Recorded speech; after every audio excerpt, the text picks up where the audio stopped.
ওই কুত্তা, তোকে না বলেছি আমাকে কোনো প্রকার ডিস্টার্ব করবি না? লুইচ্চা কোথাকার, কথা কানে যায় না তোর?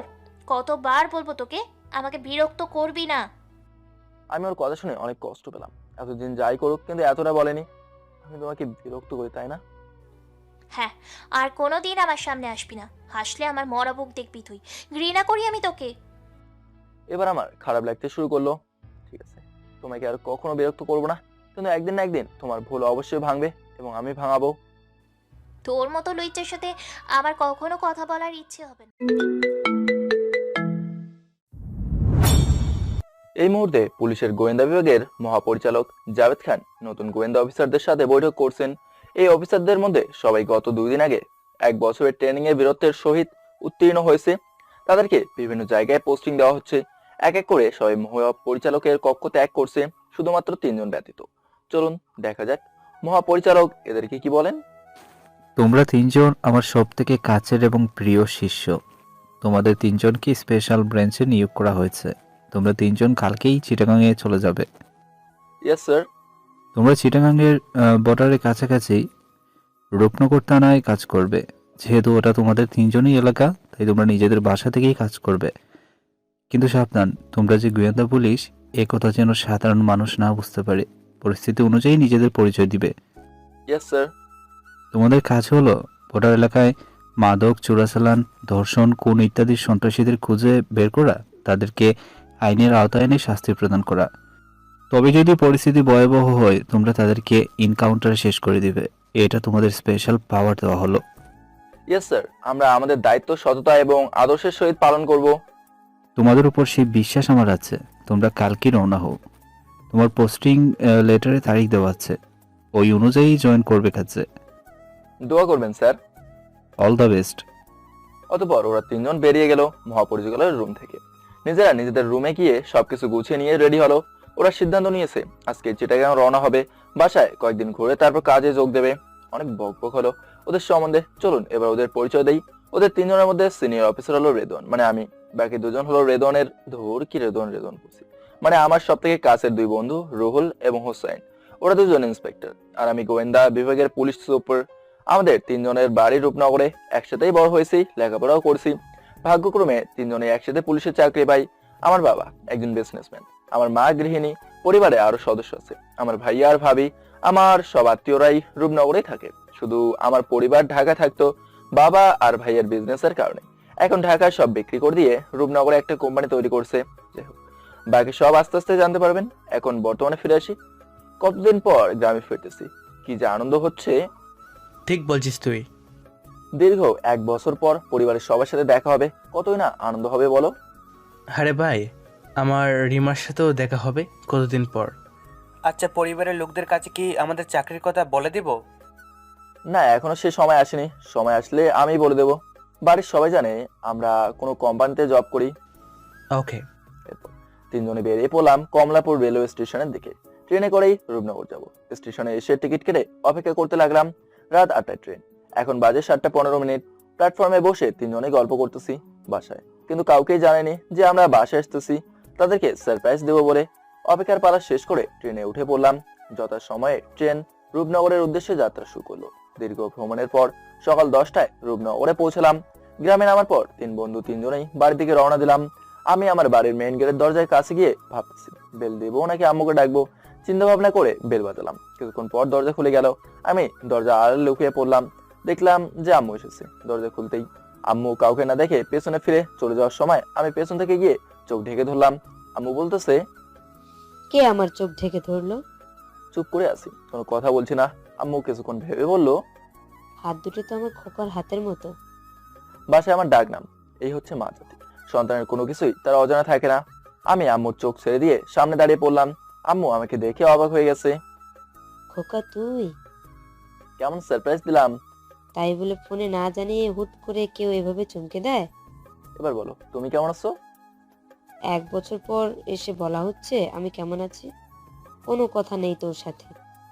আম্মু রাগ করো না, কাজের চাপের জন্য আসা হয়নি। এই যে তোমার মাথা শুয়ে বলছি, এবার কমপক্ষে 3 বছর বাসে থাকবো, প্রমিস। এবার আম্মু একটু হেসে আমার কপালে চুমু দিল। তোর বাবা আর তোর ভাইয়া অফিসে এখন, বাসায় থাকলে খুব খুশি হতো। কতদিন থেকে তোকে দেখে না। আসলে বাসার সবাই আমাকে অনেক ভালোবাসে, আর আমার ভাবিও অনেক ভালোবাসে আমায়। হুম, তুমি আব্বু আর ভাইয়াকে এখন ফোন দিয়ে বলো ওরা বাসায় আসুক, ওদের জন্য সারপ্রাইজ আছে। আচ্ছা। আম্মু, ভাবিকে দেখছি না যে। তোর ভাবি রান্না করতেছে। আচ্ছা যাই, ভাবির সাথে একটু ফাজলামো করে আসি। যেই ভাবা সেই কাজ। আস্তে আস্তে রান্নাঘরে গিয়ে দেখি ভাবি। পেছন থেকে চোখ ঢেকে ধরলাম। ভাবি চমকে উঠে বলল, কোনো কথা বলছে না। মিটে মিটে হাসতেছি। এটা তো আমার ছোট ভাইয়ের হাত মনে হচ্ছে, কিন্তু সে তো ঢাকায়। তুমি আবার তার ভূত নাকি? ওরে বাবারে! বলে যে আম্মুকে ডাকতে যাবে। আমি চোখ ছেড়ে দিয়ে হাসতে লাগলাম। ভাবে আমাকে দেখে রীতিমতো টাস্কি খেয়ে গেছে। আমিও হাসছি, ভাবিও হাসছে। বাসায় এসে বাদরামি শুরু হয়ে গেছে তোর। কি করব বলো সুইটহার্ট, অনেক মিস করছিলাম তোমায়। তোর সাথে কোনো কথা নেই। কতদিন পর বাসায় আসলি, আসলে তো ফোনে আমাকে জানাতে পারলি না। সারপ্রাইজ ফোনে জানালে কি এই আনন্দটা থাকতো বলো? হুম, তা ঠিক। তুই তো অনেক হ্যান্ডসাম হয়ে গেছিস। দেখতে হবে না ভাইটা কার। এরপর পরিবারের সবার সাথে দেখা হলো, কথা হলো। বাবা ভাইয়া বাসায় এসে আমাকে দেখে খুব খুশি হয়েছে। আমার ভাতিজা মানে ভাইয়ের ছেলে, 3 বছর বয়স, ও তো আমার পিছু ছাড়ছেই না। দুপুরে খাওয়া দাওয়ার পর একটু রেস্ট নিতে আমার রুমে গিয়ে ঘুমিয়ে পড়লাম। বিকেলবেলা গ্রামে গিয়ে একটু ঘোরাফেরি করে সন্ধ্যায় বাসায় চলে আসলাম। সন্ধ্যার পর সবাই একসাথে চা খেতে বসলাম। তখন বাবা বলতে লাগলো, তুই নাকি 3 বছরের জন্য বাসায় এসেছিস? হ্যাঁ বাবা। চাকরি কি ছেড়ে দিয়েছিস নাকি? আমাদের এত বড় কোম্পানি থাকতে তুই বাহিরে চাকরি করতেছিস কেন বুঝতেছি না। চাকরি ছেড়ে দেয়নি বাবা, সময় হোক সব জানতে পারবে। এখনো কি সময় আসেনি নাকি? না মা, তবে শীঘ্রই হয়তো বা জানতে পারবে আমি কি কাজ করি এবং কেন বলছি যে আমি 3 বছর বাসায় থাকবো। সেদিন রাতে খেয়ে দিয়ে ঘুমালাম। পরের দিন ভোরে উঠে ফজরের নামাজের পর 5 বন্ধু মিলে সকালের আবহাওয়া হাঁটতেছি এবং মাঝে মাঝে দৌড়াচ্ছি। আমাদের বাসার পাশেই পুলিশ লাইন্স মাঠ, তো সেই মাঠে গিয়ে দৌড়েছিলাম। দৌড়তে গিয়ে রাস্তায় উঠলাম। ওঠার সাথে সাথে কারোর সাথে ধাক্কা খেলাম। আমি ভাবতেছি কিসের সাথে ধাক্কা খেলাম, আমার তো কিছুই হলো না। হঠাৎ শুনতে পেলাম কেউ যেন উড়ি মারে। বাবারে, কোমরটা ভেঙে গেল রে। সামনে থেকে দেখি একটা পরীর মতো মেয়ে আমার দিকে রাগে মুড নিয়ে মাটিতে পড়ে আছে। আমি ভদ্রতার খাতিরে হাত বাড়িয়ে তুলতে চাইলাম। মেয়েটা হাত ঝাঁকি মেরে সরিয়ে দিয়ে নিজেই উঠে ঠাস করে আমার গালে একটা চড় মারলো।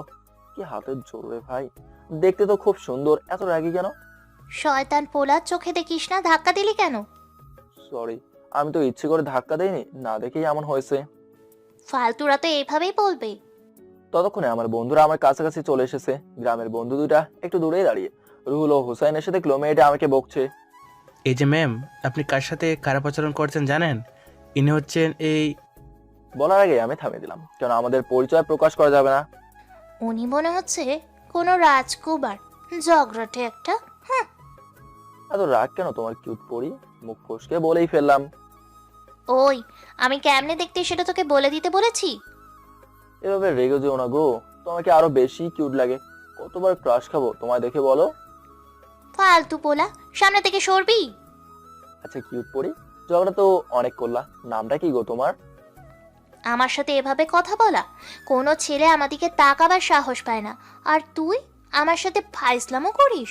তোরে যদি আর কোনোদিন আমার সামনে দেখি তো তোর অবস্থা খারাপ হবে, বলে দিলাম। সর ফাজিল। ধাক্কা দিয়ে চলে গেল। আমি ওর যাওয়ার দিকেই তাকিয়ে আছি। কে রে? ওইভাবে কি দেখিস? মেয়েটার ঝগড়াটে হলেও অনেক কিউট, মনের মধ্যেই গেড়ে বসেছে। এই সময় বাকি দুই বন্ধু মেরাজ ও কামরুল এসে বলতে লাগলো, ওহে চান্দু, ওদিকে তাকাস না। ক্রাশ খেয়েছিস ভালো কথা, প্রেমে আবার পড়িস না। কেন? ওর বাপ কি আমারে পেড়াবে নাকি? তোরা যাই বলিস, প্রথম দেখায় ওকে আমার ভালো লেগেছে। ওকে আমি আমার আম্মুর পুত্রপুত্র করেই ছাড়বো।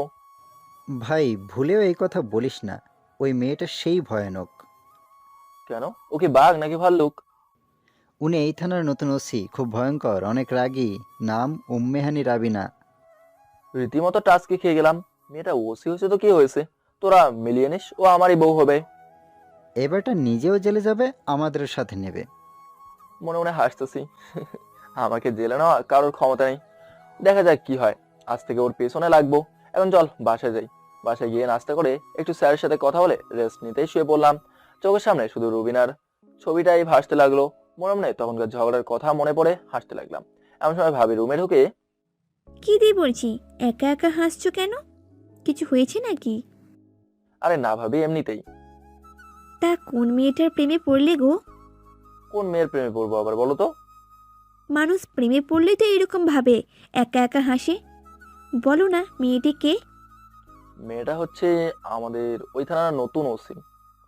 বলো কি দিয়ে পড়ছি, শেষ পর্যন্ত পুলিশের প্রেমে পড়ে গেলে? বাসায় আসতে না আসতেই শুরু।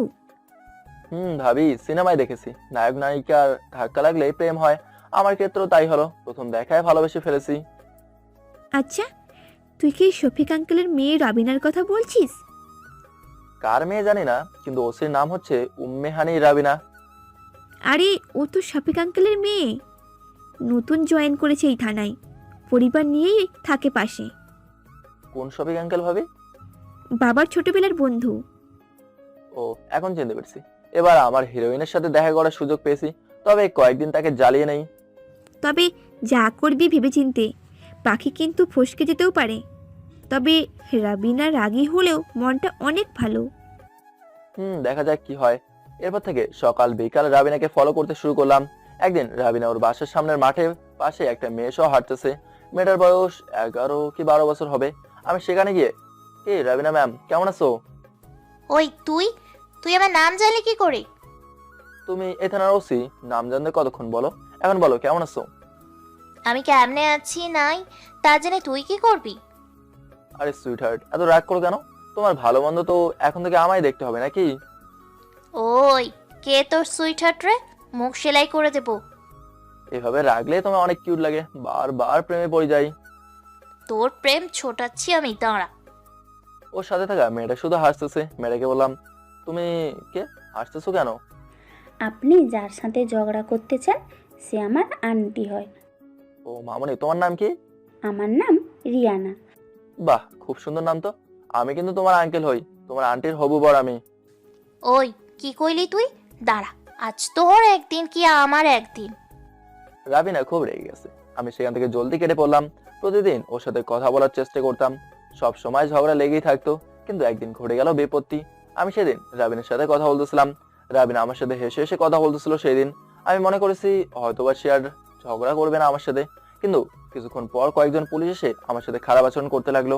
আমি তো কোনো কিছুই বুঝতে পারলাম না, এরা কেন এরকম করছে, কি দোষ করলাম আমি? তখন একজনকে প্রশ্ন করলাম, কি ব্যাপার, আপনি আমার সাথে এরকম বাজে ব্যবহার করছেন কেন?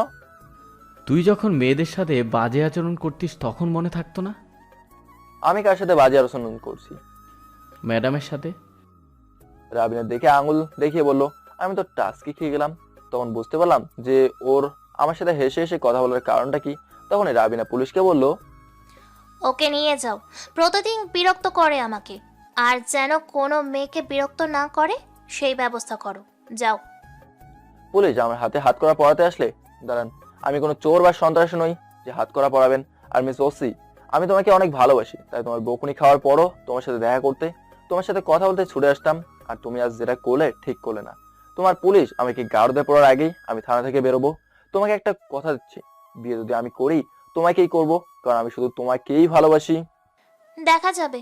তোমরা দাঁড়িয়ে আছো কেন? নিয়ে যাও ওকে। পুলিশকে আদেশ করলো। আমাকে পুলিশ থানায় নিয়ে যাওয়ার জন্য রুহুল লক্ষ্য করছে।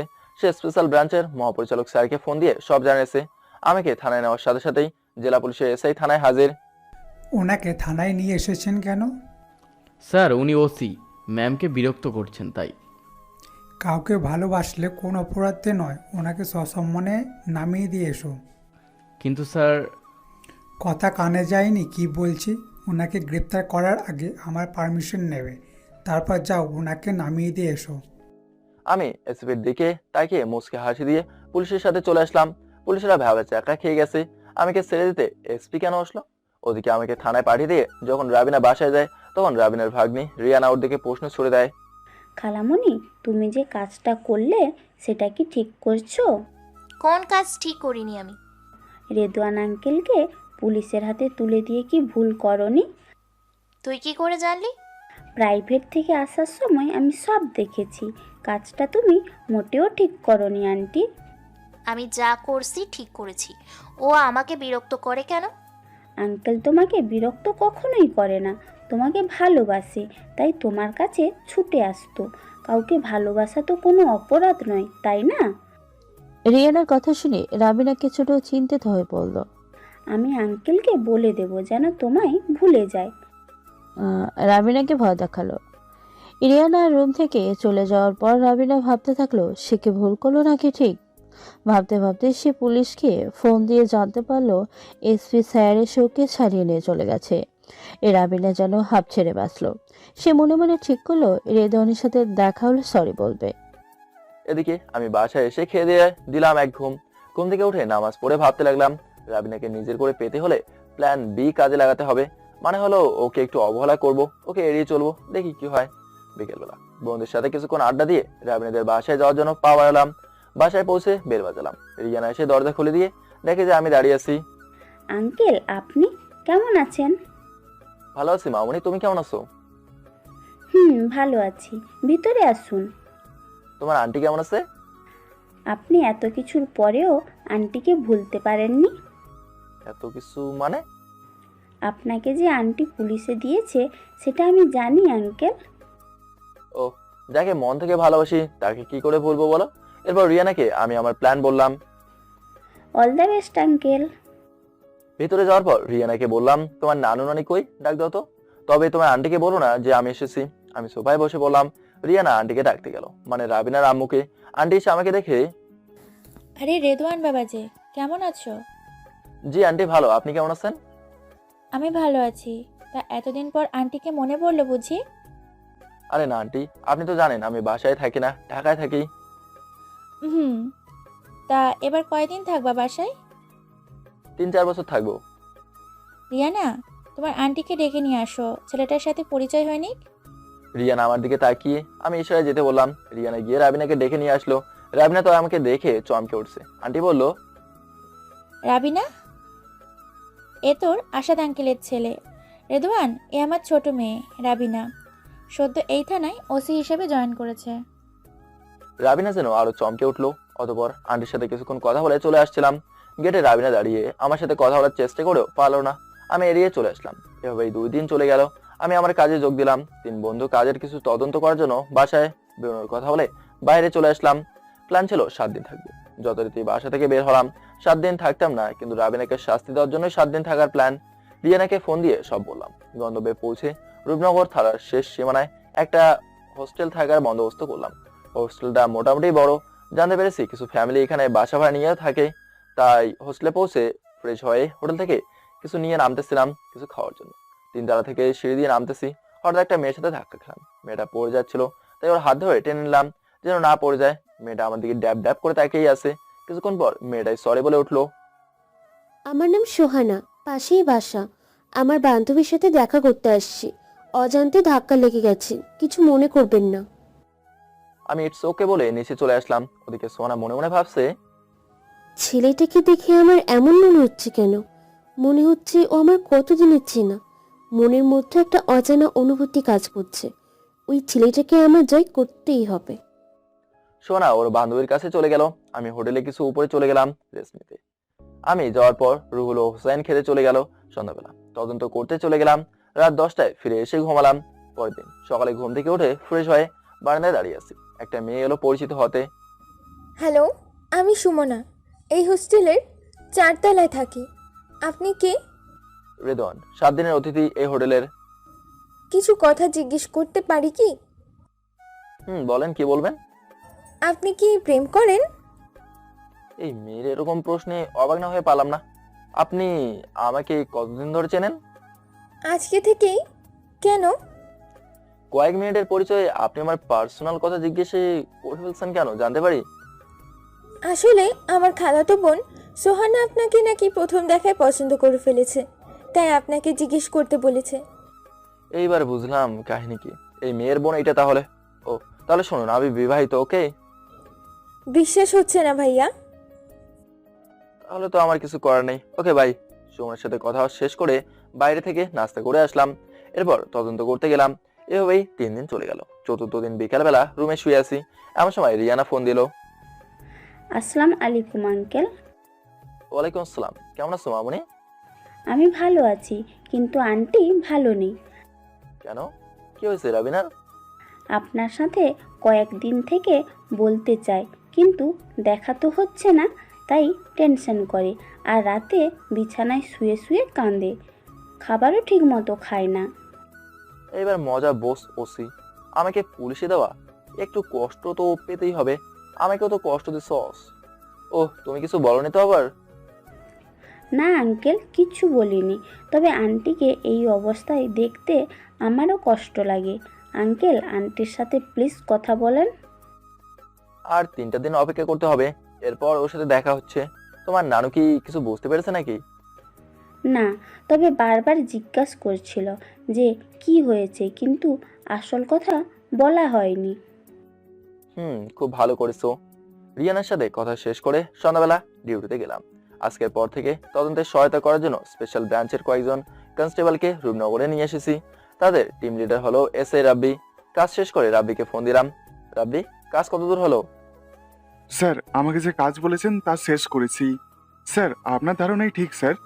অসংখ্য মাদক ব্যবসায়ী এবং বড় ধরনের অপরাধী এই রূপনগরের সীমান্তবর্তী এলাকায় এবং আশেপাশে রয়েছে।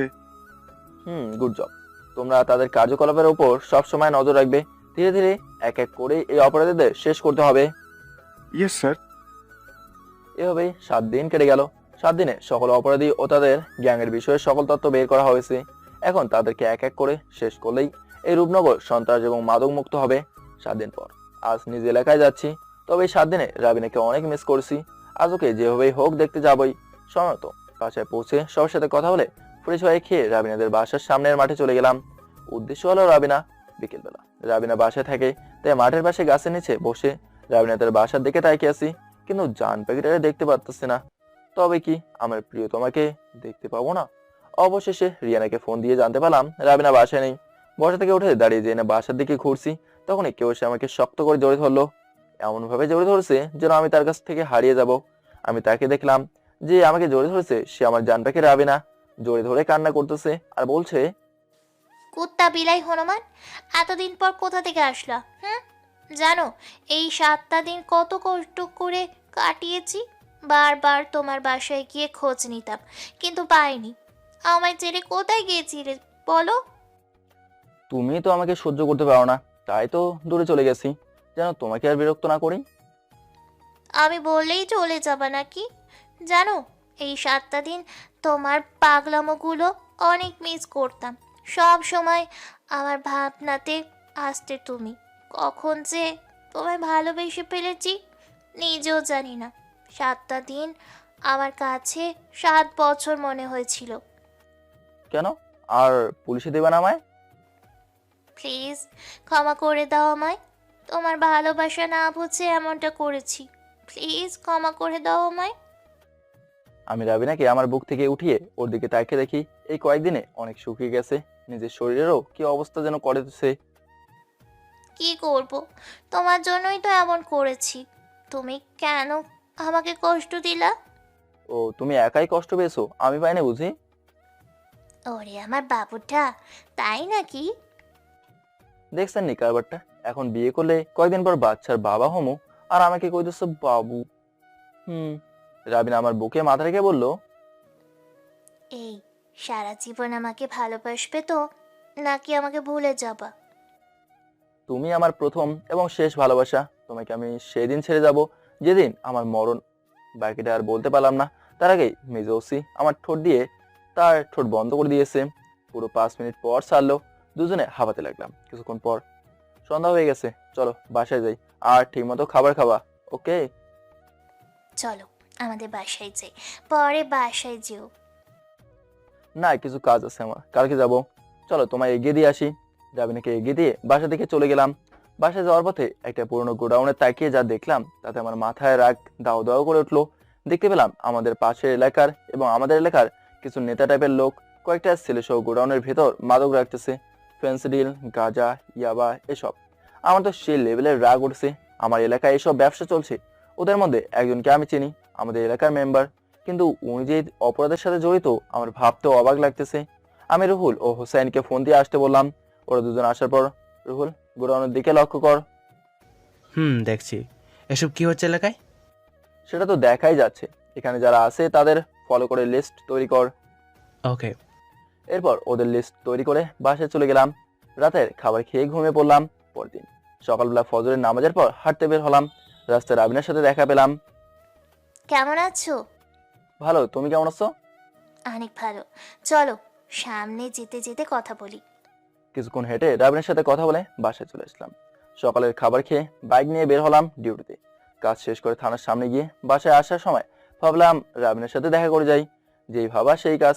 বাইক বাইরে একটা পরিচিত দোকানের সামনে রেখে থানার ভেতরে যেই ঢুকতে যাব, তখনই সেদিনের সেই এসআই বলতে লাগলো, কিরে তুই থানায় কেন? নাকি ম্যাডামকে ডিস্টার্ব করতে থানায় এসেছিস? একদম জেলে ঢুকিয়ে দেব। ওসি তোমার ম্যাডাম, আর তুমি আমার শালাবাবু। তো শালাবাবু, তোমার ম্যাডাম কি থানায় আছে? ওই কি বললি তুই? হারামজাদা, তোকে কি ভাবছেন আমাকে চর মেরেছে? আরে না, ওই বেটা আমাকে চর দেওয়ার জন্য হাত তুলেছে।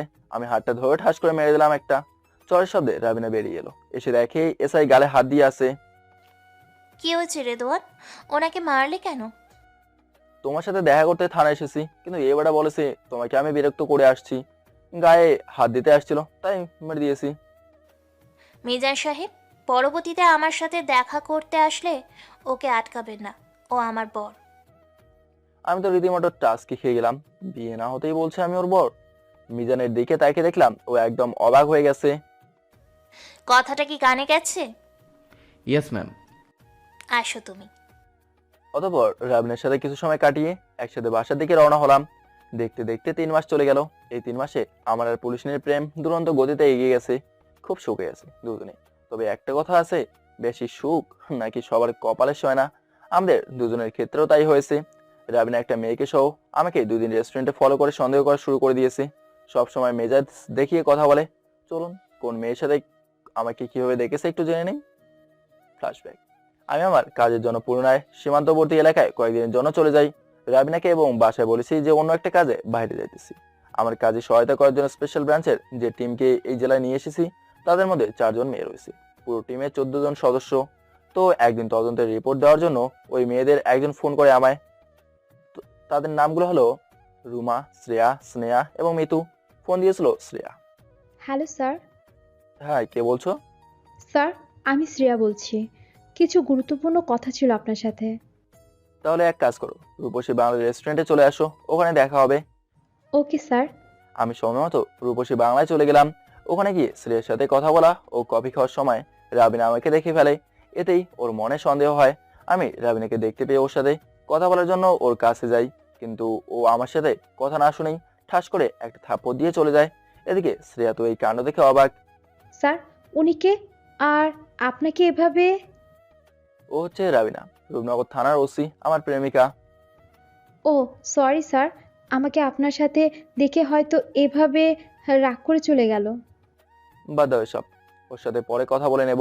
কিন্তু তুমি ভুলেও আমার আর তোমার পরিচয় ওকে দেবা না, ওকে? ওকে স্যার, কিন্তু যদি এর থেকে আরও বেশি হয় তখন? সেটা পরে দেখা যাবে।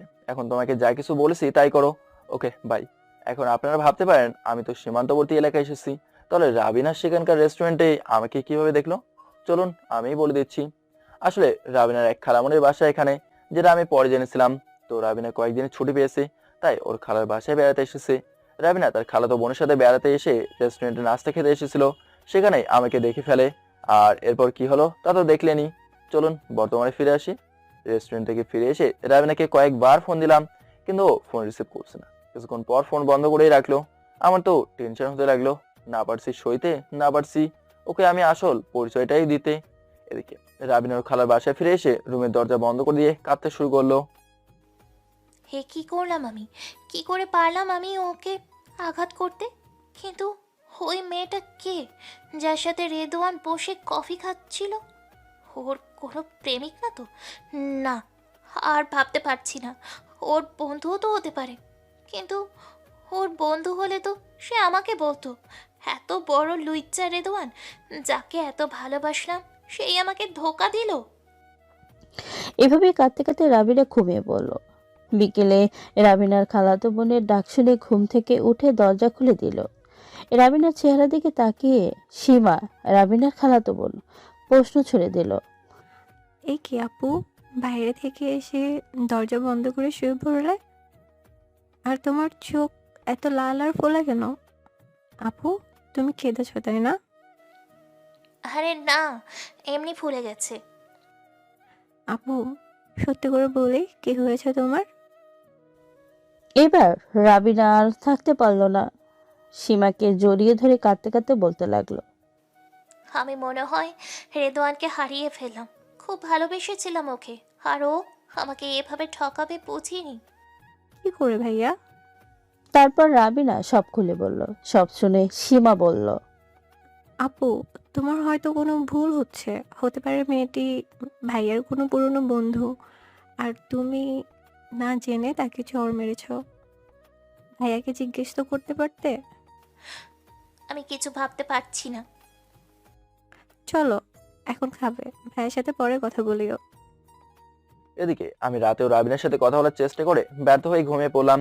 পরদিন পুনরায় কাজ শেষ করার পর এদিকে মিতু আমাকে কিছু সিক্রেট ফটো দেওয়ার জন্য আমার কাছে এসেছে। তখন আমরা একটা মার্কেটের সামনে ছিলাম। মিতুর সাথে কথা বলার সময় হঠাৎ পেছন থেকে কেউ জন বলে উঠলো, বা মিস্টার রেদওয়ান, এই না হলে আপনার কাজ মেয়েদের সাথে ঘুরে বেড়ানো? পিছনে ঘুরে দেখি রাবিনা। রাবিনা, তুমি এখানে? কাল এতবার ফোন দিলাম, ধরে না কেন? বলার সাথে সাথে ঠাস করে একটা চড় মারলো। আমি তো আবারও অবাক হলাম, সাথে মিতুও। কোনো কিছু না জানি আবারও আঘাত করলো আমাকে। কি না জানি আমি? তোর লুচ্চামি? একের দিন এক একটা মেয়ের সাথে ঘুরে বেড়াস, লজ্জা করে না তোর? লুচ্চা কোথাকার। রাবিনা, মুখ সামনে কথা বলো। কি উল্টাপাল্টা বকছো তুমি? আমি উল্টাপাল্টা বকতেছি তাই না? ম্যাম, আপনি কে? আর এনাকে এভাবে পাবলিক প্লেসে অপমান করার মানে কি?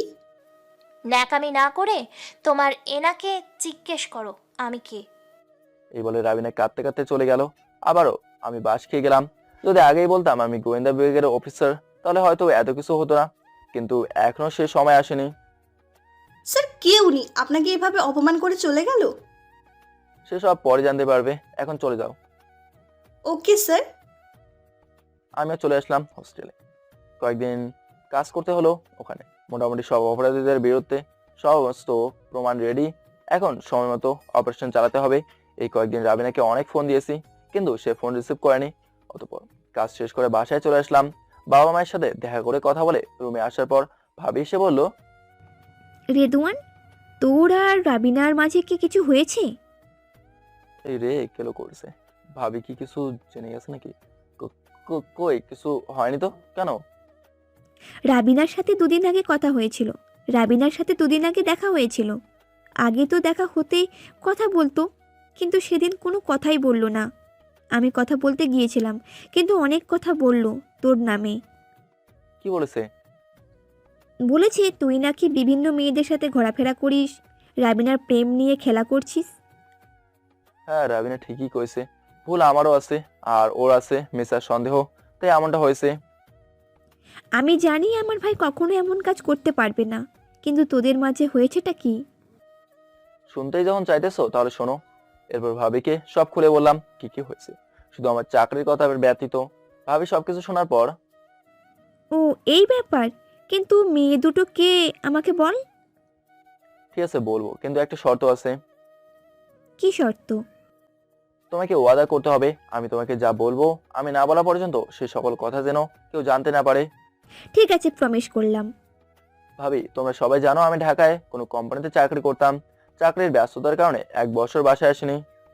হ্যাঁ জানি। কিন্তু আমি তোমাদের মিথ্যে বলেছিলাম, কারণ আমার আসল পরিচয় দিতে নিষেধ করা হয়েছে। মানে কি বলছিস তুই? তোমার এই দেবর একজন পুলিশ অফিসার, আমি পুলিশের স্পেশাল ব্রাঞ্চের এসপি। কি বলছিস তুই? এত বড় সত্য তুই আমাদের কাছ থেকে লুকাতে পারলি? অতঃপর আমি ভাবিকে সব খুলে বললাম, কেন আমার পরিচয় গোপন করেছি। ভাবি সব শোনার পর, সব তো বুঝলাম, কিন্তু এখন তোদের দুজনের মধ্যে যে ঝামেলা চলছে তা কি হবে? সময় মতো রাবিনার ভুল ভাঙিয়ে দেবো। পরের দিন আমি রাবিনার সাথে কথা বলতে ওর কাছে গেলাম, কিন্তু সে আমাকে পাত্তাই দিল না। এভাবে কয়েকদিন চেষ্টা করলাম, কিন্তু কাজের কাজ কোনো হলো না। কিন্তু একদিন ও আমাকে যা বললো তা শুনে তো আমার পায়ের নিচ থেকে মাটি সরে যাওয়ার উপক্রম। একদিন বিকেলবেলা পুনরায় রাবিনার সাথে কথা বলতে ওর বাসার সামনে মাঠে গেলাম। গিয়ে দেখি রাবিনার ওর কিছু বান্ধবী বসে আছে। যে আমি ওর সাথে কথা বলার জন্য ওকে ডাক দিলাম, ওই কুত্তা, তোকে না বলেছি আমাকে কোনো প্রকার ডিস্টার্ব করবি না? লুচ্চা কোথাকার, কথা কানে যায় না তোর? কতবার বলবো তোকে আমাকে বিরক্ত করবি না? আমি ওর কথা শুনে অনেক কষ্ট পেলাম। এতদিন যাই করুক কিন্তু এতটা বলেনি। আমি তোমাকে বিরক্ত করি তাই না? হ্যাঁ, আর কোনোদিন আমার সামনে আসবি না। হাসলে আমার মরা বুক দেখবি তুই। ঘৃণা করি আমি তোকে। এবার আমার খারাপ লাগতে শুরু করলো। ঠিক আছে, তোমাকে আর কখনো বিরক্ত করবো না, কিন্তু একদিন না একদিন তোমার ভুল অবশ্যই ভাঙবে এবং আমি ভাঙাবো। তোর মতো লুইচের সাথে আমার কখনো কথা বলার ইচ্ছে হবে না। একটা সুখবর শুনে রাখ, আগামী সপ্তাহে আমার বিয়ে। আগামী 15 তারিখ তোকে আর তোর পরিবারকে আমন্ত্রণ রইল, আসবি। এবার তো প্রচন্ড শক খেলাম। কি বলছে এসব? বিয়ে মানে? তাহলে কি আমার ভালোবাসাকে হারাবে? কি বলছো তুমি? বিয়ে মানে? মাথা কি ঠিক আছে তোমার? ওই তুমি শুধু আমার, আর কারো হতে পারো না তুমি। ঠাস, কথা বলার পরেই একটা উপহার পেলাম। কুত্তার লেজ যে কোনোদিন সোজা হয় না তা তোকে দেখলেই বোঝা যায়, লুচ্চা কোথাকার। এই চল সবাই। এই বলে রাবিনা চলে গেল। আমি সেখানেই বসে পড়লাম। খুব কাঁদতে ইচ্ছে করছে এখন। এতটাই অপরাধ করেছি আমি যে আমাকে এভাবে অপমান করে গেল। বসে ভাবতে লাগলাম কি করব। এই বিয়েটা আমাকে আটকাতেই হবে। রাবিনা শুধু আমারই বউ হবে ভাবতে লাগলাম, কিন্তু কোনো কিছু মাথায় আসছে না। সন্ধ্যার সময় বাসায় চলে গেলাম। বাসায় গিয়ে শুনে শফিক আঙ্কেল রাবিনার বিয়ের চিঠি দিয়ে গেছে সবাইকে, যেতেও বলেছে। আমি কিন্তু অবাক হইনি, কারণ আমি তো সব জানি। আমি রুমে চলে গেলাম। কিছুক্ষণ পর ভাবি আসলো। এবার কি হবে? রাবিনার তো বিয়ে। সে কি একবারও তোর কথা ভাবলো না? তুই ওকে কিছু বলিস নেই? বলতে গিয়েছিলাম কিন্তু সে শোনেনি। কেন? ভাবিকে সব খুলে বললাম। মস্ত বড় ভুল করছে রাবিনা। ভাবি, বাসায় যেন কেউ কিছু বুঝতে না পারে। তোমরা সবাই বিয়েতে চলে যাবে। এসব কি বলছিস? সবাই গেলেও আমি যাব না। যার জন্য আমার ভাইটা এত কষ্ট পাচ্ছে তার বিয়েতে আমি কোনোভাবেই যাব না। ভাবি, যেতে তোমাকে হবেই, নয়তো আমি তোমার সাথে কখনোই কথা বলবো না। ভাবি রুম থেকে চলে গেল। আমি শুয়ে পড়লাম। পরের দিন এভাবেই গেল। সন্ধ্যাবেলা গোডাউনের কাছে গিয়ে দেখি এসআই মিজান মাদক ব্যবসায়ীর লিডারের কাছ থেকে টাকা নিতেছে। আমি রুহুলকে বললাম ভিডিও করতে আর হুসাইনকে ছবি তুলতে। ওখানকার কাজ শেষ করে বাসায় চলে আসার সময় টিমের সবাইকে এখানে আসতে বললাম। কাল বিকেলেই এখানে অপারেশন চালাবো। এরপর আমার পরিচয় পরিবারের সবাইকে জানাবো। পরের দিন জানতে পারলাম রাবিনার বিয়ে হবে ওর খালার বাড়িতে। ওরা আজ সকালেই চলে গেছে, কারণ বিয়ের মাত্র 3 দিন বাকি। রিয়ানা আমার সাথে যোগাযোগ রাখে। সে জানে তার আন্টি ভুলবশত এসব করছে। যাই হোক, বিকেলবেলা টিমের সবাইকে নিয়ে গোডাউনের কাছাকাছি জায়গায় পজিশন নিয়ে নিলাম। সময় মতো ওদেরকে ঘেরাও করে কয়েকটা গুলি চালালাম, কয়েকজনের পায়ে আর কয়েকজনের হাতে। তাদের হাতে কিছু অস্ত্র ছিল, কিন্তু আমাদের সাথে পেরে ওঠেনি। ওদের সবাইকে গ্রেপ্তার করে থানায় নিয়ে গেলাম। থানায় গিয়ে দেখি মিস্টার মেজানুল সাহেব টেবিলে মাথা রেখে ঘুমাইতেছে। এই হলো আমাদের দেশের পুলিশের অবস্থা। আমি এসআই মিজানকে ডাক দিলাম।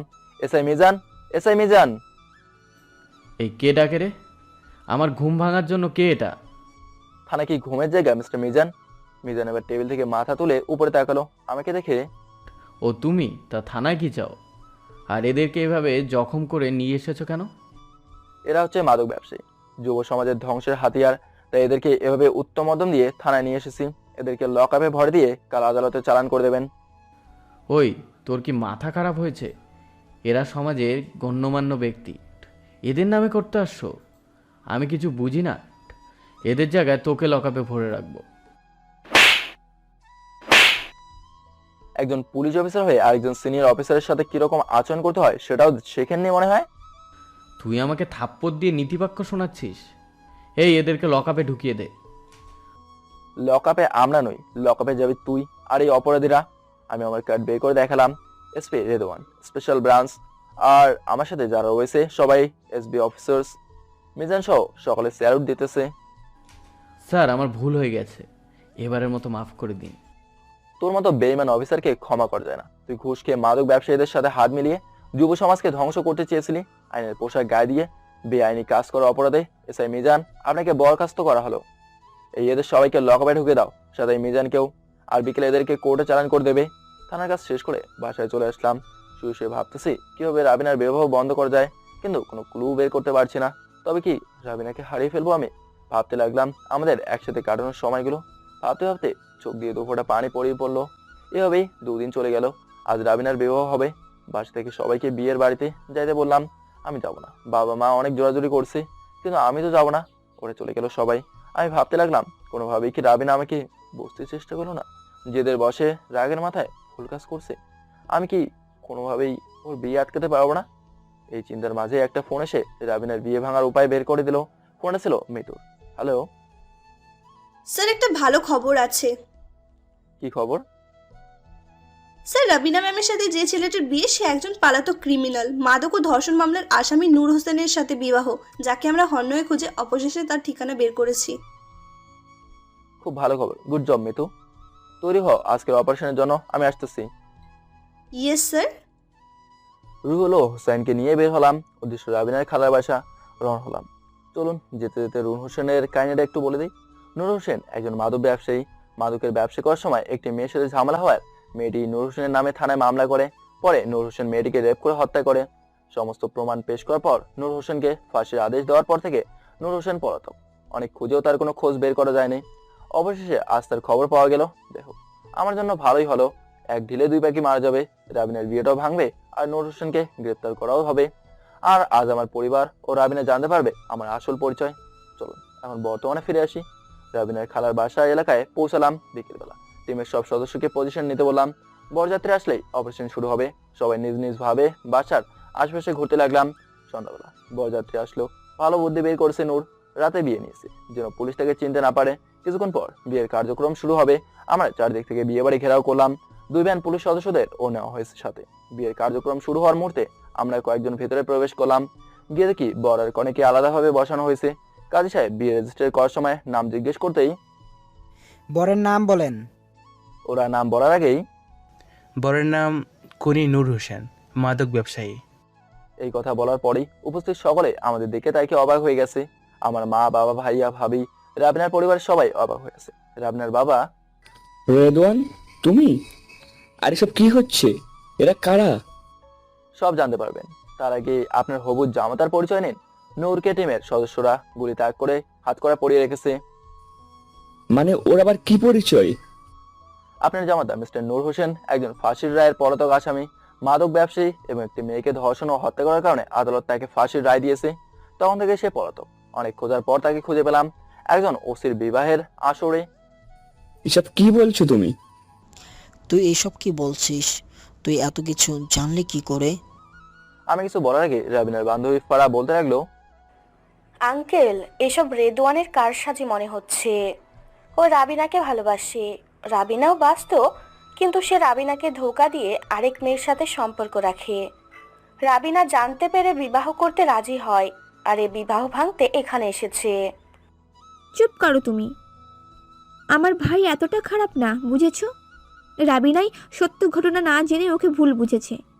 আপনি তো বলবেনই, আর আপনার দেবরের প্রেমিকা তো এরা দুজন। মুখে লাগাম দিন। কার সম্পর্কে কি বলছেন আপনি জানেন? একটা প্রতারকের কথা বলছি, আর তোমরা দুজন তো লুচ্চা। কথাটা বলতে দেরি ফরার গালে চর পাড়তে দেরি নেই। ঠাস করে একটা চর মারলো শ্রেয়া। রেদওয়ান, তুমি কি বিবাহের সংঘাত সৃষ্টি করতে এসেছো? হ্যাঁ হ্যাঁ, যা বলছে তা কি সত্য? আমি এখানে আমার দায়িত্ব পালন করতে এসেছি। ফারা যা বলেছে তা কিছুটা সত্য, বাকিটা মিথ্যা। সত্যটা হলো রাবিনা আর আমি একে অপরকে ভালোবাসি, আর বাকিগুলো মিথ্যা। কোন দায়িত্ব পালন করতে এসেছো তুমি? বিয়ে ভাঙতে? না, নূরকে গ্রেপ্তার করতে। নূরকে গ্রেপ্তার করা তুমি কে? এসপি রেদওয়ান, কার্ড দেখে বললাম স্পেশাল ব্রাঞ্চ, আর এরা সবাই এসবি অফিসার্স। তুই পুলিশ অফিসার, আমাদেরকে এ কথা বলিসনি কেন? বাবা ডিপার্টমেন্ট থেকে নিষেধ ছিল, তাই বলিনি। আমি জানতাম আমার ছেলে এতটুকু খারাপ হতে পারে না। নূর হোসেন, তোমার পালিয়ে বেড়ানো শেষ, এবার তোমার শাস্তি ভোগ করা পালা। রুহুল, নিয়ে যাও একে। আমার এখানে কিছু কাজ আছে, কাজ শেষ করে আসছি। শ্রী আর মিতু, তোমরা দুজন থাকো। ওরা চলে যাওয়ার পর রাবিনা তো প্রথম থেকেই কথা বলার ভাষা হারিয়ে ফেলেছে, শুধু কাঁদতেছে। রাবিনার সামনে গিয়ে, মিস রাবিনা, একের পর এক আমাকে কষ্ট দিয়ে, একের পর এক ভুল বুঝে রাগের বশে নিজেরই ক্ষতি করতে বসেছিলে, কিন্তু আল্লাহর রহমতে কিছু হলো না। তুমি যে মেয়ে দুটোকে আমার সাথে দেখে ভুল বুঝেছো, ওদের পরিচয় জেনে নাও। ওরা দুজন এসবি স্পেশাল ব্রাঞ্চ অফিসার। রাধুনী রেস্টুরেন্টে এদের সাথে কাজ তদন্তের রিপোর্ট নেওয়ার জন্য গিয়েছিলাম। আর তুমি কোনো কিছু না বুঝেই ভুল বুঝলে আমায়। আমারও ভুল ছিল তোমাকে আমার আসল পরিচয় না জানানো। এখন তো সব শুনলে, এখন সিদ্ধান্ত তোমার।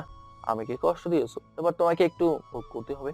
যাই হোক, যাওয়ার আগে একটা সুখবর দিয়ে যাই। আগামী মাসে আমার বিবাহ। তোমাকে প্রথম ইনভাইট করলাম, এবার বোস ঠালা।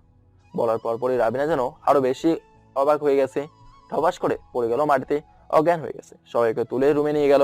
ভাবে এসে আমাকে বলল, কাজটা কি তুই ঠিক করলি? মেয়েটাকে আবারও কষ্ট দিতেছিস। ভাবি, রাবিনা আমাকে যে পরিমাণ কষ্ট দিয়েছে আমি তার সামান্য দেব, ওকে কাঁদতেই হবে। তবে একটা কথা, রাবিনাই হবে আমার বউ, কিন্তু ওকে এই কথাটা কেউ বলবে না এখন। বুঝছি তোর মাথায় কি চলছে এখন, তবে দেখিস হিতে যেন বিপরীত না হয়। এবার আমি চলি, কাল সকালে বাসায় চলে এসো, কথা আছে সবার সাথে। ওকে। এরপর আমি চলে আসলাম বিয়ে বাড়ি থেকে। থানায় গিয়ে আসামি নূরকে দেখে চলে আসলাম বাসায় গিয়েই ঘুমিয়ে গেলাম। অনেক খুশি লাগছে, আজ অবশেষে আর কিছুদিন পর রাবিনাকে চির আপন করে পাবো। অপরদিকে রাবিনার খালার বাড়িতে কি ঘটেছে চলেন দেখে আসি। রাবিনার জ্ঞান ফেরার পর কাঁদতে কাঁদতে সবার দিকে খুঁজতেছে, সবাই আছে কিন্তু একজন নেই। রাবিনার এদিক ওদিক তাকানো দেখে ইরিয়ানা বলেই ফেলল, এদিকে করে কাকে খুঁজছো খালামণি? যাকে খুঁজছো তিনি চলে গেছেন। মানে রেদওয়ান চলে গেছে? হ্যাঁ চলে গেছে। কার জন্য থাকবে এখানে? আমার জন্য। তোমার জন্য কেন থাকবে? রেদওয়ান তোমার কে হয় শুনি যে তোমার জন্য থাকবে? রেদওয়ান আমার প্রেম, আমার ভালোবাসা। হাসালে তুমি। দুদিন আগেও যাকে তুমি লুচ্চা বলে আঘাত করলে তাকেই আবার ভালোবাসার কথা বলছো তুমি?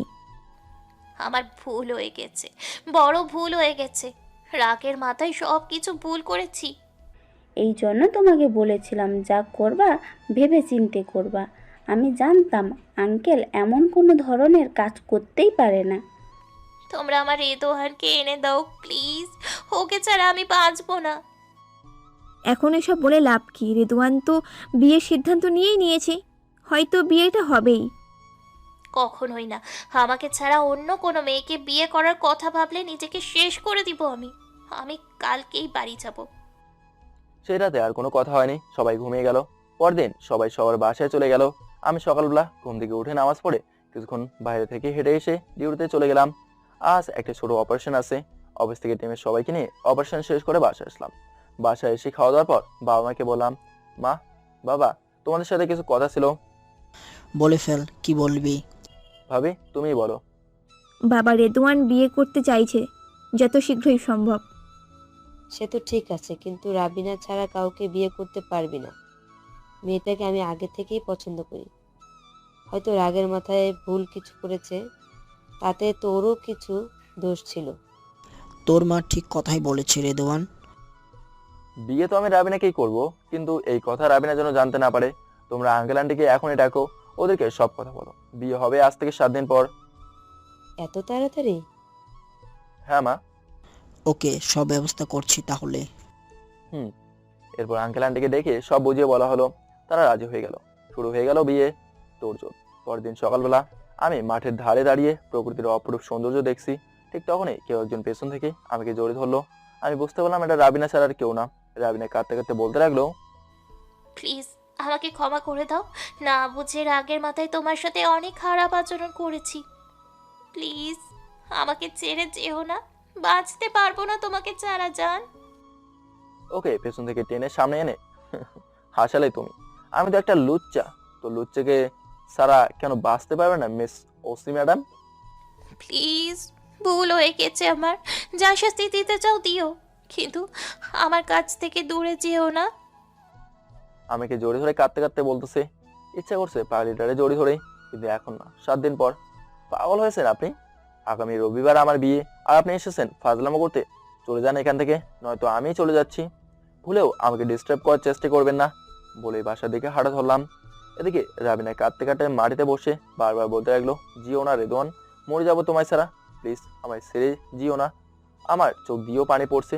ভালোবাসার মানুষকে কষ্ট দিয়ে মনে মনে বলছি, আর কয়েকটা দিন অপেক্ষা করো, কখনোই কাঁদতে দেবো না তোমায়, বলিসিনি, শুধু আমারই তুমি থাকবে। বাসায় এসে ফ্রেশ হয়ে ডিউটিতে চলে গেলাম। বিকেলে বাসায় এসে শুনতে পেলাম বিয়ের কার্ড ছাপানো হয়ে গেছে। আমি ভাবিকে বলে একটা কার্ড আনালাম। কার্ডটা কি করবি তুই? রাবিনাকে দেবো ভাবি, আমার বিয়ের কার্ড। তুই কি পাগল হয়েছিস? যদি মেয়েটা বিয়ের কার্ড পেয়ে যায় আর কার্ড খুলে না দেখে তাহলে হয়তো নিজের ক্ষতি করতে পারে সে। ভাবি কিছুই হবে না, চিন্তা করো না। ভাবির হাত থেকে কার্ড নিয়ে রিয়ানাকে ফোন দিয়ে মাঠের পাড়ে আসতে বললাম। রিয়ানা আসার পর, রিয়ানা কার্ডটা তোমার আন্টিকে দিও। কিসের কার্ড এটা? আমার বিয়ের কার্ড। অবাক হয়ে, আপনার মাথা ঠিক আছে আঙ্কেল? আন্টিকে কি করে ভুলে যেতে পারলেন আপনি? অন্য একটা কার্ড খুলে রিয়ানা হাতে দিয়ে, খুলে দেখো এটা। রিয়ানা বিয়ের কার্ডটা পড়ার পর, ওহ আঙ্কেল, এবার বুঝতে পারলাম কাহিনীটা। কিন্তু আন্টি যদি আবার নিজের কোনো ক্ষতি করে ফেলে তখন কি হবে আঙ্কেল? আরে ও কিছুই করবে না, তাছাড়া তুমি তো আছো ওর পাশে। আচ্ছা ঠিক আছে, দিব। রিয়ানা চলে যাওয়ার পর বাসায় ফিরে সব বন্ধুদের ডাক দিলাম। ওদিকে রাবিনার বাবা মা রাবিনার রুমে গিয়ে তার বিয়ের কথা বলার পর, বাবা, এ তুমি কি বলছো? আমার বিয়ে মানে? হ্যাঁ, রবিবার তোর বিয়ে। ছেলে ভালো চাকরি করে, তোকে অনেক সুখে রাখবে সে। তুই রাজি হয়ে যা মা। চুপ করো তুমি বাবা। আমার এই হৃদয়ে শুধু রেদওয়ানের নাম লেখা রয়েছে। ওকে ছাড়া আমি কাউকে বিয়ে করব না। কিন্তু রেদওয়ান তো বিয়ে করতেছে আগামী রবিবার। সে যদি বিয়ে করতে পারে তাহলে তুই পারবি না কেন? আমি পারবো না বাবা। রেদওয়ানকে ছাড়া আমি আর কারোর হতে পারবো না। তোকে ভাবতে সময় দিলাম, ভেবে দেখ কি করবি। তবে বিয়ে তোকে করতেই হবে। আমার মেয়েকে আমি এইভাবে কাটতে দিতে পারি না। বিয়ের কার্ড বিলি করা হয়ে গেছে। এই কথা বলে আঙ্কেল আন্টি রাবিনার রুম থেকে চলে গেল। কিছুক্ষণ পর রিয়ানা দুইটা বিয়ের কার্ড সহ রাবিনার রুমে প্রবেশ করলো। আন্টি এই নাও বিয়ের কার্ড। একটা তোমার বিয়ের, আরেকটা রেদওয়ান আঙ্কেলের। রাবিনা আমার বিয়ের কথা শুনে কথা বলা হাসায় হারিয়ে ফেলেছে। রিয়ানা রাবিনার সাথে কথা বলতে না পেরে কার্ড দুটো রেখে চলে গেল। রাবিনা বসে বসে ভাবতে লাগলো, রেদওয়ান, আমি যদি তোমাকে না পাই তাহলে নিজের জীবন শেষ করে দিব আমি। তুমি আমার লাশের উপর দিয়ে তোমার নতুন বউকে নিয়ে বাসর ঘরে ঢুকবা। এটা ওসি রাবিনার প্রতিজ্ঞা। এভাবে দিন যেতে থাকলো। এদিকে আমি রাবিনাকে চির আপন করে পাওয়ার জন্য অস্থির হয়ে আছি। অবশেষে বিয়ের দিন চলে আসলো। সব আত্মীয় স্বজনদের দাওয়াত করা হয়েছে, সবাই চলে এসেছে। রাবিনার বাড়িতেও একই অবস্থা। সময় গড়িয়ে বিকেল হলো। কিছুক্ষণ পর শ্বশুর বাড়ির উদ্দেশ্যে বেরিয়ে পড়বো। আমি রুমে রেডি হইতেছি, তখন আমার ফোনে রিয়ানার ফোন থেকে ফোন আসে। আমি ফোন রিসিভ করলে বললাম, হ্যালো মামনি, বলো। আঙ্কেল সর্বনাশ হয়ে গেছে। আন্টি আত্মহত্যা করতে ধরেছে, এখন খুব অসুস্থ। আমরা সিটি হাসপাতালে নিয়ে এসেছি, আপনি তাড়াতাড়ি চলে আসেন এখানে। রিয়ানার কথা শোনার পর আমার তো নিঃশ্বাস বন্ধ হয়ে যাওয়ার মতো অবস্থা। তড়িঘড়ি করে ড্রেস চেঞ্জ করে বাইক নিয়ে হাসপাতালের দিকে ছুটলাম। বাসায় সবাই জিজ্ঞেস করছিল, কিন্তু কাউকে কিছু জানাবার মতো অবস্থায় নেই আমি। আমার রাবিনার কিছু হলে আমি নিজেকে শেষ করে দেব, আমার জন্য হয়েছে সব। আমি হাসপাতালে পৌঁছে গিয়ে দেখি রাবিনাদের পরিবারের সবাই ওখানে উপস্থিত। আমি দৌড়ে আঙ্কেলের কাছে চলে গেলাম। আঙ্কেল, রাবিনা কোথায়? কেমন আছে ও? ভিতরে আছে, ডক্টর দেখতেছে, টেনশন করো না। কিছুক্ষণ পর ডক্টর বের হয়ে আসলো। ডক্টর, আমার রাবিনা ঠিক আছে তো? শি ইজ অল রাইট, ভয়ের কিছুই নেই। আমি দেখা করতে পারি ওর সাথে? হ্যাঁ শিওর। আঙ্কেল, আপনারা সবাই দেখা করে আসেন, শেষে আমি যাব। ওনারা ভিতরে গেলে আমি আম্মুকে ফোন দিয়ে সবকিছু বলি, টেনশন করতে নিষেধ করে দেই। কিছুক্ষণ পর আঙ্কেল আন্টি সহ সবাই বের হয়ে আসলে আমি তাদেরকে বাসায় গিয়ে বিয়ের আয়োজন করতে বলি। আমি রাবিনাকে নিয়ে ফিরছি বলে ওনারা চলে গেলে আমি রাবিনার কাছে গেলাম। রাবিনার কাছে যাওয়ার পর ওর দিকে তাকিয়ে দেখি একদম শুকিয়ে গেছে। এই 2 দিনে ভীষণ রাগ হলো আমার। কাছে গিয়ে ঠাস করে দিলাম এক চর। পাগল হয়ে গেছো তুমি, তাই না? তুমি কি করে ভাবলে আমি আমার পুলিশনিকে ছাড়া অন্য কাউকে এই হৃদয়ে স্থান দেবো? কি করে ভাবলে তোমায় ছাড়া অন্য কাউকে বিয়ে করছি? আমি আজ যদি তোমার কিছু হয়ে যেত, কাকে নিয়ে বাঁচতাম আমি, বলো? তোমাকে ছাড়া আমিও বাঁচতে পারতাম না, তাই তো অন্য কাউকে তোমার সাথে দেখতে পারবো না বলে মরতে বসেছি। ওই অন্য কেউ মানে কি? হ্যাঁ, এই পুলিশনি তো আমার বউ। মানে? তুমি যে বললা। বিয়ের কার্ড এগিয়ে দিয়ে বললাম, খুলে দেখো এটা। রাবিনা বিয়ের কার্ড পড়ার পর আমার সজোরে জোরে ধরে, আই এম সরি জান, ক্ষমা করে দাও আমায়। না দেখে কি ভুলটাই না করছিলাম আমি। কিন্তু বিয়ের কথা তো আমায় বলতে পারতে সব কিছু খুলে। তোমাকে সারপ্রাইজ দিতে চেয়েছিলাম, কিন্তু সারপ্রাইজ দিতে গিয়ে আজ নিজেই সারপ্রাইজড হয়ে যেতাম। যদি তোমার কিছু হয়ে তো আমি নিজেকেই আর বলা হলো না। তাতে ম্যাডাম তার ঠোঁট দিয়ে মুখ বন্ধ করে দিল। কিছুক্ষণ পর, আর কখনো যেন এরকম কথা না শুনি। ওকে এখন চলো, বাসায় সবাই আমাদের অপেক্ষায় বসে আছে। বাসায় চলে আসার পর নিয়ম অনুযায়ী বিবাহনে পড়ালো হলো। বিবাহের সব কাজ শেষ করে বাসায় চলে আসলাম। রাত 1টার দিকে বন্ধুরা জোর করে বাসুঘরে ঢুকে দিল। বাসুঘরে ঢুকে রাবিনা ও আমি নামাজ পড়ে আল্লাহর কাছে দোয়া করে আমাদের দুজনের নতুন জীবন শুরু করলাম। সকালে কারো ডাকা দিতে একটু ঘুমটা ভেঙে যায়। ঘুম ঘুম চোখে বললাম, ভাবি আর একটু ঘুমাতে দাও তো। এই, আমি তোমার কোন কালের ভাবি নাকি? কালকে বিয়ে করলে আর আজকে আমাকে ভুলে গেলে? আরে সরি, আসলে পুরোনো দিনের অভ্যাস তো, একটু তো সময় লাগবে। আমার সিঙ্গেলত্ব হরণ করি বহু। ওই, কি বললি? আমি তোর সিঙ্গেলত্ব হরণ করেছি? তা নয় তো কি, কালকে তো সারা রাত ঘুমাইতে দাওনি, আর সকালে একটু ঘুমাইছি, তাও তোমার সহ্য হচ্ছে না? এত বেলা করে ঘুমালে ভাবি কি বলবে? আমাদের কথার মাঝেই দরজায় কেউ একজন টোকা দিয়ে বলতেছে, কি গো দেবরজি, এত বেলা করে ঘুমালে হবে? বউয়ের কোলে ঘুমানোর তো অনেক সময় পাবে। এখন তো একটু দুজনে নিচের ঘরে কত মেহমান, আর তোমরা দরজা বন্ধ করে এভাবে সারাদিন রোমান্স করলে তারা কি ভাববে? ভাবির কথা শুনে তো বউ আমার লজ্জায় তাড়াতাড়ি গেল ওয়াশরুমে ফ্রেশ হতে। তারপরে আমি ভাবিকে বললাম, ভাবি যান, আমরা আসতেছি। ভাবিও চলে গেল। এদিকে রাবিনা ওয়াশরুম থেকে বেরিয়ে আসতেই আমি ওয়াশরুমে গেলাম। তারপর দুজনের নিচে নেমে আসলাম। আমাদের দেখে সবাই হা করে তাকিয়ে আছে। সবাই বলতেছে, বাহ, দুজনকে তো খুব মানিয়েছে। এরপর আমি হলরুমে বসে সবার সাথে আড্ডা দিতে লাগলাম। আর বউ আমার গেল তার শাশুড়ির সাথে রান্না করতেই ঘরে। মা তো তাকে কিচ্ছু করতে দিচ্ছে না, কিন্তু সে তো তাও টুকটাক কাজ করতেছে আর আমার সাথে গল্প করতেছে। সারাদিন কেটে গেল, তবুও আমি আমার বউয়ের দেখা পেলাম না। সন্ধ্যায় মন মরা হয়ে রুমে শুয়েছিলাম। একটু পর বউ আমার এসে বুঝলো যে আমি মন মরা হয়ে বসে আছি। কি গো জান, কি হয়েছে তোমার? এভাবে শুয়ে আছো কেন? কেউ একজনকে সারাদিন ধরে খুঁজতেছি, কিন্তু সে তো পালিয়ে পালিয়ে বেড়াচ্ছে। আহা বাবু গো, রাগ করে না। আচ্ছা ঠিক আছে, সব রাগ ভালোবাসা দিয়ে আজ রাতে ভুলিয়ে দেব। সত্যি তো জান? সত্যি। এরপর তাড়াতাড়ি করে রাতের খাবার খেয়ে রুমে আসলাম আমি। এর একটু পর বউ আমার চলে আসলো রুমে। তারপর আর দেরি না করে দরজা জানালা লাইট অফ করে ডুবে গেলাম বউয়ের ভালোবাসায়। 5 বছর পর। আপু আপু মামনি বলো। আপু, আমাকে আম্মু বোকা দিতে। কেন মামনি, তুমি কি করছো? আমি কিছু চলি নাই, শুধু বলেছি আমার বান্ধবীদের সবাই ভাই আছে, আমার ভাই লাগবে তাই। আচ্ছা মামনি, আমি তোমার আম্মুকে বকা দিয়ে আসতেছি। আচ্ছা আপু, খুব বোকা দিবা। মামনি। এই বলে আমি আমার রাজকুমারীকে কোলে নিয়ে রাবিনার কাছে গেলাম আর বললাম, এই তুমি নাকি আমার মামনিকে বকা দিচ্ছ? তো কি করব, তোমার মেয়ে উল্টা পাল্টা কথা কেন বলে? মামনি, তুমি একটু বাইরে যাও তো, আমি তোমার মামনিকে বকা দেই। আচ্ছা আপু। আমার বউটা কি করে এখন? তুমি আমার সাথে কথা বলবে না, তুমি তোমার মেয়ের সাথে কথা বলো। বাবু তার লাগ বলে না। এই ধন না, একটা কথা বলি।